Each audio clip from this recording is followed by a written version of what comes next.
어떻게 하면 시어머니 노릇을 잘할 수 있을까요? 2024년 5월 31일 라인의 비일제 수련 안내 행복한 대화 대구. 안녕하세요. 아이넷 방문단이 정토회 견학을 시작한 지 2일째 되는 날입니다. 아직 동이 트지 않은 새벽 4시 30분 대웅전에서 예불과 기도를 하며 하루를 시작했습니다. 동남 아스님들도 한국 정토회에서 하는 방식으로 예불과 천일결사 기도 108배를 함께 했습니다. 기도를 마치고 뇌정산의 맑은 아침 공기를 마시며 바로 공양을 하러 대수련장으로 이동했습니다. 아이넷 방문단을 포함하여 행자대학원생, 백일 출가생, 깨달음의 장 바라지, 아이넷 바라지 등 50여 명이 참석한 가운데 바로 공양을 시작했습니다. 불생갑이라 성도망할다 설법바라나 인멸굿이라. 음식을 다 먹은 후 바루를 김치 조각으로 깨끗이 닦아 먹었습니다. 깨끗한 물로 한 차례 헹군 후 그 물을 퇴수통에 붓고 바로 공양을 마쳤습니다. 아차세발수 여천감놈이 시어하기 중 대령득포만. 공양을 마치고 스님이 바로 공양을 하는 의미에 대해 설명해 주었습니다. 모두가 평등한 식사법. 우리가 지금 한 이 공양을 바로 공양이라고 합니다. 독송한 경전은 소신경이라고 합니다. 바로 공양은 세 가지 의미가 있습니다. 첫째, 음식을 남기지 않기 때문에 절약 공양이라고 할 수 있습니다. 둘째, 자기가 먹는 음식이 다른 사람과 섞이지 않기 때문에 청결 공양이라고 할 수 있습니다.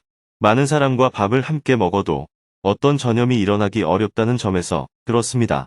또 바루를 씻은 물이 깨끗하다는 것은 바루가 깨끗하다는 것을 의미하기도 합니다. 셋째, 절에 사는 대중들은 모두 같은 음식으로 공양합니다. 공개된 자리에서 함께 먹으며 어른 스님이라고 더 좋은 음식을 드시거나 많이 드시지 않습니다. 그래서 평등 공양이라고 할 수 있습니다. 음식이 내 앞에 오려면 수많은 사람의 공덕이 필요합니다. 그래서 음식을 맛으로 먹지 않고 수행을 위한 약으로 먹습니다. 먹기 전에는 굶주린 사람들을 생각해서 그들을 위해 먼저 밥 한 토를 나눕니다. 또 평소에 꼭 나쁜 짓을 하지 않더라도 나의 생존은 다른 생명의 죽음이나 노고로 유지됩니다. 그래서 내 삶을 항상 경계하는 다짐을 합니다. 마지막에는 이 음식을 먹고 모든 악을 멈추며 모든 선을 행해서 도를 이루겠다는 다짐을 합니다. 그리고 밥을 먹습니다. 바로 공양을 전통 그대로 계승하고 있는 이유. 오늘 직접 바로 공양을 해보면서 느끼셨겠지만 좀 복잡한 면이 있습니다. 그래서 정토회에서는 하루에 3번 모두 바로 공양을 하지는 못합니다. 하지만 이런 바로 공양의 정신을 잊지 않기 위해 하루에 한 번은 꼭 바로 공양을 합니다. 정토회는 형식적 전통은 대부분 현대에 맞게 변화를 시켰지만 아침 예불과 바로 공양만큼은 전통을 그대로 지키고 있습니다. 기후 위기 시대에 우리가 바로 공양의 정신을 계승한다면 소비를 줄여서 남은 것으로 어려운 사람들을 도울 수 있습니다. 이렇게 개인에게는 수행이 되며 지구적으로는 기후 위기를 막을 수 있고 사회적으로는 어려운 사람을 도울 수 있습니다. 이런 일석삼조의 결과를 가져올 수 있는 것이 바로 공양 정신입니다. 바로 공양을 마치고 8시 30분부터 명상원에서 아이넷 방문단과 대화하는 시간을 가졌습니다. 어제에 이어서 오늘은 정토회의 회원 교육 프로그램에 대한 스님의 설명이 이어졌습니다. 정토회 회원 교육의 내용은 부처님의 삶을 기준으로 하고 있습니다. 정토회 회원들은 어떤 신비한 존재로서의 부처님이 아니라 역사적 존재로의 부처님을 연구하고 따릅니다. 즉, 역사적 인물로서 그분의 말씀을 듣고 그분의 삶을 연구합니다. 이것이 우리들이 생활하는 기준입니다. 또 그것으로 현대의 여러 문제를 풀어가는 데 응용합니다. 생활 수준은 전 세계 70억 인류의 중간 이하로 하고 있습니다. 과거 부처님처럼 살지는 못하더라도 그 기준을 세계 인류의 중간 이하로 정해두었습니다. 한국 사회를 기준으로 한다면 하위 10% 이하로 한다는 원칙입니다. 우리는 현재 어떤 옷을 입더라도 부처님보다 잘 입게 됩니다. 무엇을 먹더라도 부처님보다 잘 먹게 됩니다. 또한 어디에서 자더라도 나무 밑에서 주무신 부처님보다 더 편하게 잘 수 있습니다. 이런 기준에 의하면 수행자는 조금 불편하더라도 먹고 입고 자는 것에 대해 불만을 가져서는 안 됩니다.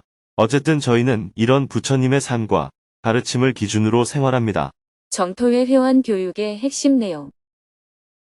개인의 자유와 행복에 대한 문제부터 가난한 사람들을 돕는 문제, 환경 위기를 극복하는 문제들을 풀어나가려고 할 때 정토회 회원들은 붓다의 삶과 그 가르침을 기준으로 논의합니다. 우리가 부처님처럼 살 수는 없지만 그분의 삶을 지향하자. 그리고 그것을 기준으로 생활해보자. 이런 관점입니다. 부처님 당시에 종교 지도자는 브라만이었습니다. 하지만 불교는 출가자가 지켜야 할 삶의 원칙만 수용한다면 부처님은 그가 어떤 계급이라 하더라도 상가 구성원이 되어 수행하도록 허락하셨습니다. 즉, 브라만교는 신분에 의해서 종교 지도자가 되었지만 불교는 그것과 관계없이 누구나 다 이런 삶의 원칙을 지킴으로써 수행자가 될 수 있었습니다. 그래서 정토에도 회원의 종교나 신분을 절대 따지지 않습니다. 우리가 지향하는 원칙만 지킨다면 누구나 회원이 될 수 있습니다. 반대로 불교 신자나 스님이라고 하더라도 이런 원칙을 수용하지 않는다면 정토의 회원이 될 수 없습니다. 부처님 당시의 출가 대중 안에서는 브라만이나 크샤트리아, 수드라 같은 카스트 차별이 일절 없었습니다. 모든 구성원이 평등했습니다. 이처럼 현재 정토회 안에서도 이런 원칙만 지킨다면 그가 스님이거나 불교 신자라도 또 다른 종교를 믿더라도 차별하지 않으며 서로 평등하게 대합니다. 잠시 휴식 시간을 가진 후 스님이 지난달에 부탄을 답사하고 온 모습을 영상으로 보았습니다. 부탄에서 온 스님을 비롯하여 동남아 스님들 모두가 스님이 오지마을을 답사하는 모습을 보고 큰 감동을 받았습니다. 스님은 부탄 지속 가능한 개발 사업의 취지와 향후 계획에 대해 설명했습니다. 저희는 올해 부탄에서 지속 가능한 개발 프로젝트를 시작했습니다. 앞으로 기후 위기가 더 심해지면 모두 부탄으로 이주해야 할지 모르겠습니다. 부탄 사람들은 지금 호주로 많이 떠납니다. 그 빈자리에 우리가 들어가면 어떨까요? 부탄에서 제일 가난한 곳이 잼강이라는 곳입니다. 20개의 주 중에서 빈곤율이 제일 높습니다. 앞으로 5년간 프로젝트를 진행해서 기후 위기 시대에 대안이 될 수 있는 새로운 삶의 모델을 만들려고 합니다. 스님은 부탄에서 온 도르지 스님을 향해 웃으며 말했습니다. 도르지 스님이 직접 책임지고 이 프로젝트를 해보세요. 오죽했으면 제가 호주에 가서 부탄 청년들에게 고향으로 돌아가자는 얘기를 하려고 계획하겠습니까? 이어서 전통 방식의 예불문을 설명하고 정토회의 천일결사 기도법에 담긴 수행의 원리와 의미에 대해 자세히 설명해 주었습니다. 오늘 아침에 정토회의 천일결사 기도를 함께 해보셨는데요. 이번 시간에는 그 내용에 대해서 말씀드리겠습니다. 먼저 수행문을 읽고 기도를 시작합니다. 전통적으로는 반야심경을 독송하는데 우리는 그것을 새로 바꿔서 합니다. 보통 반야심경을 외우면 그 의미를 잘 모르고 독송하는데 그 뜻을 정확히 하려고 수행문을 새로 만들었습니다. 수행문 속에는 수행의 관점과 원칙이 들어가 있습니다.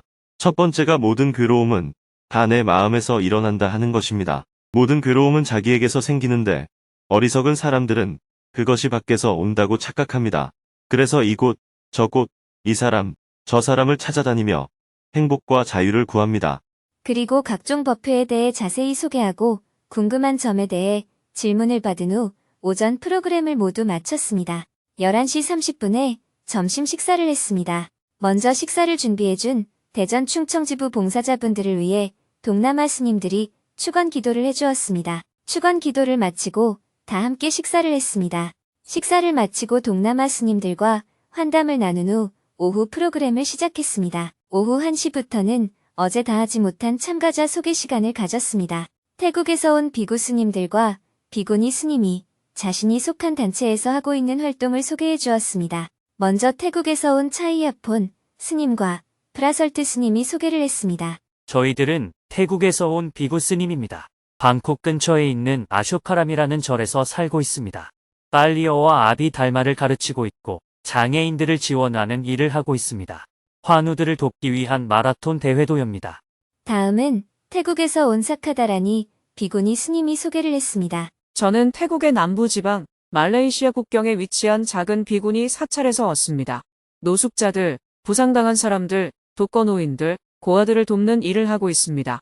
저는 가난한 집의 어린이들에게 영어를 가르치고 있습니다. 절이 무슬림 지역에 있기 때문에 평화 컨퍼런스도 열고 있습니다. 그리고 여성들을 위한 명상 수련도 진행하고 있습니다. 아주 소박하게 살고 있지만 마음은 항상 충만합니다. 아직 태국에서는 비구니를 인정하지 않기 때문에 스리랑카에 가서 계를 받고 있습니다. 궁금한 점에 대해 질문을 받은 후 참가자 소개를 모두 마쳤습니다. 잠시 휴식 시간을 가진 후 이번에는 스님이 필리핀 민다나오 분쟁 지역에 평화를 가져오기 위해 하고 있는 JTS 사업을 소개하는 영상을 함께 보았습니다. 영상을 본 후 스님은 JTS가 구호 활동을 하는 원칙에 대해 자세히 소개해 주었습니다. 다음은 정토회의 수련 프로그램에 대한 설명이 이어졌습니다. 정토회의 수련 프로그램은 부처님의 가르침을 통해 고뇌가 사라진 상태를 조금이라도 직접 체험해보는 것에 중점에 두고 있습니다. 3가지 프로그램을 진행하고 있습니다. 첫째, 깨달음의 장입니다. 둘째, 나눔의 장. 셋째, 명상 수련입니다. 일과 수행이 통일이 되도록 하기 위한 실험. 상가 공동체에 들어온 대중을 대상으로 하는 일체의 장이라는 프로그램도 있습니다. 일체의 장은 일하는 가운데 알아차림을 유지하는 수련 프로그램입니다. 대부분의 수련이 어떤 생산적인 활동 없이 앉아서 명상을 하는 등 어떤 것에 집중하는 프로그램입니다. 하지만 사람은 일상적으로 노동을 해야 합니다. 그래서 노동하는 가운데 알아차림을 유지하는, 즉 노동과 수행을 따로 하는 게 아니라 그것이 통일된 프로그램을 실험하고 있습니다. 우리의 활동은 크게 생산활동과 소비활동 2가지로 나눌 수 있습니다. 명상이나 종교활동은 대부분 소비활동으로 볼 수 있습니다. 그러나 명상을 생산활동과 결합한다면 우리는 따로 휴식 시간을 가질 필요가 없습니다. 유흥이나 여가활동을 즐길 이유도 없어집니다. 일하는데 스트레스가 없다면 따로 휴식을 취할 필요가 없어집니다. 또 일상에서 괴로움이 발생하지 않는다면 수행도 따로 할 필요가 없습니다. 어제 여러분이 한 질문 중에 병이 생기고 나서 치료하는 것이 아니라 병이 생기기 전에 예방하는 방법에 대한 것이 있었습니다. 이에 대한 대안으로 정토회에서는 일과 수행의 통일이란 실험을 계속하고 있습니다. 3가지 프로그램 중에서 깨달음의 장은 첫 입문 과정에 해당합니다. 선불교에서 말하는 마음 알아차림의 원리를 기초로 해서 누구나 일상적으로 체험할 수 있도록 만든 프로그램입니다. 선불교에서는 생각을 번뇌라고 합니다. 생각이 일어나기 이전의 상태로 돌아가서 그때의 마음 상태를 알아차리는 것을 선불교에서는 자기를 본다 하고 표현합니다. 그래서 경전을 읽거나 교리를 얘기하는 것도 다 번뇌로 봅니다. 그래서 생각이 끊어진 자리로 돌아간다는 관점에서 프로그램을 진행합니다. 그러면 누가 한번 직접 체험해 보실래요? 깨달음의 장의 일부분을 체험할 수 있게 수련의 한 프로그램을 스님이 직접 진행해서 보여주었습니다. 체험을 마치고 궁금한 점에 대해 질문을 받았습니다. 질문이 계속 이어졌지만 마쳐야 할 시간이 되었습니다. 내일 계속 대화를 이어나가기로 하고 서둘러 짐을 챙겨 모두 차에 올라탔습니다. 이제 문경수련원에서의 일정을 모두 마치고 아이넷 방문단은 대구로 향했습니다. 차로 2시간 30분을 달려 저녁 7시에 행복한 대화 증문직설 강연이 열리는 대구은행 제2본점에 도착했습니다. 스님은 아이넷 방문단과 함께 강연장으로 입장했습니다. 강연장 입구에는 만석이 되어서 입장하지 못하고 줄을 서서 기다리는 시민들이 많았습니다. 스님은 양해를 구했습니다. 죄송합니다. 못 들어오시는 분들은 유튜브로 강연을 봐주세요. 저녁 7시 30분이 되자 사전 공연이 시작되었습니다. 흥겨운 노래에 이어 스님을 소개하는 영상을 함께 보았습니다.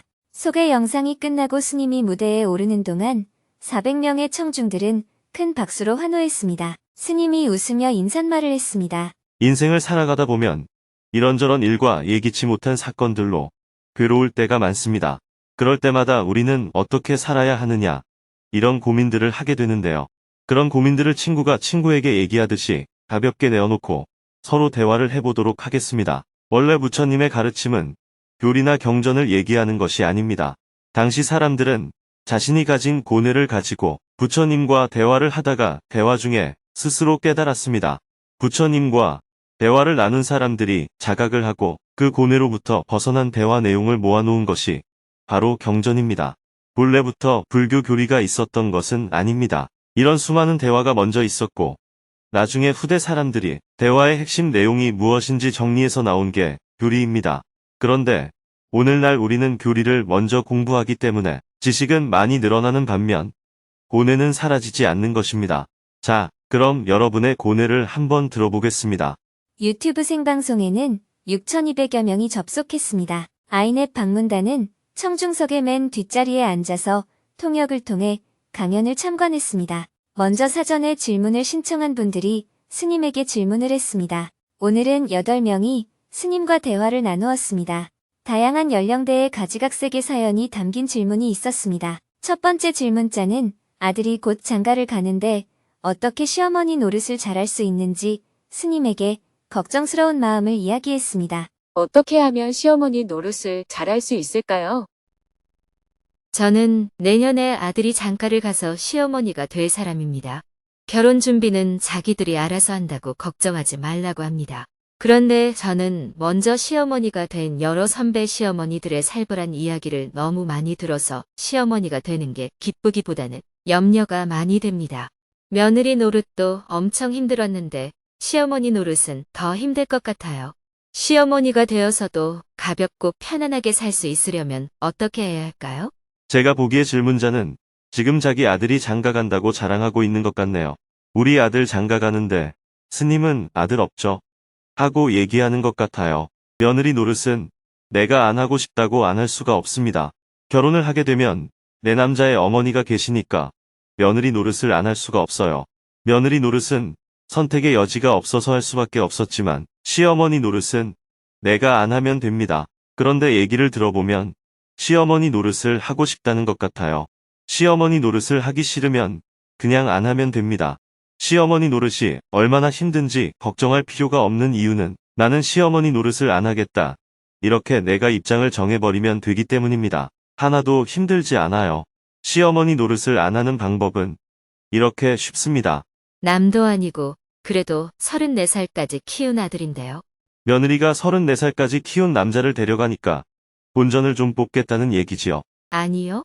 저는 스님 법문을 많이 들어서 제 옆에 있는 늙은 남자와 사이가 좋습니다. 그래서 아들 부부한테 질척거리지는 않을 것 같은데도 걱정이 됩니다. 그러니까 시어머니 노릇을 안 하면 된다니까요. 질문자는 시어머니 노릇을 하고는 싶은데 어떻게 하면 잘하는지 고민을 하고 있어요. 시어머니 노릇을 가장 잘하는 방법은 시어머니 노릇을 안 해버리는 거예요. 그러면 고부간의 갈등은 애초에 없습니다. 아들 부부가 오면 이웃집 젊은 부부가 놀러 왔나 보다. 이렇게 생각하고 잘 대해주면 돼요. 이웃집의 젊은 부부한테는 간섭을 안 하잖아요. 시어머니 노릇을 잘하는 방법은 일체 간섭을 안 하는 것입니다. 시어머니 노릇을 나는 안 하겠다. 나는 시어머니가 아니다. 이렇게 생각하면 돼요. 그게 뭐가 어렵다고 그래요. 젊은 부부가 오면 그냥 밥 해주고 이렇게 저렇게 대우만 해주면 됩니다. 그럼에도 불구하고 질문자가 자꾸 내가 얼마나 아껴서 키운 아들인데 네가 공짜로 데려갔으니까 나도 본전 좀 뽑아야 되겠다. 이렇게 생각하니까 고민이 되는 겁니다. 며느리가 집에 올 때마다 밥도 네가 하고 청소도 네가 해라. 나한테 와서 절도해라 이런 요구 조건을 붙이니까 며느리들이 힘들어하는 거예요. 며느리는 결혼할 때 남자만 보고 결혼했지 그 남자 등 뒤에 늙은 여자가 있는 줄 미처 생각을 못했어요. 알기는 알아도 그게 가슴에 안 다가왔어요. 그런데 막상 결혼해서 보니 뒤에 늙은 여자가 딱 붙어 있어요. 그래서 힘든 거예요.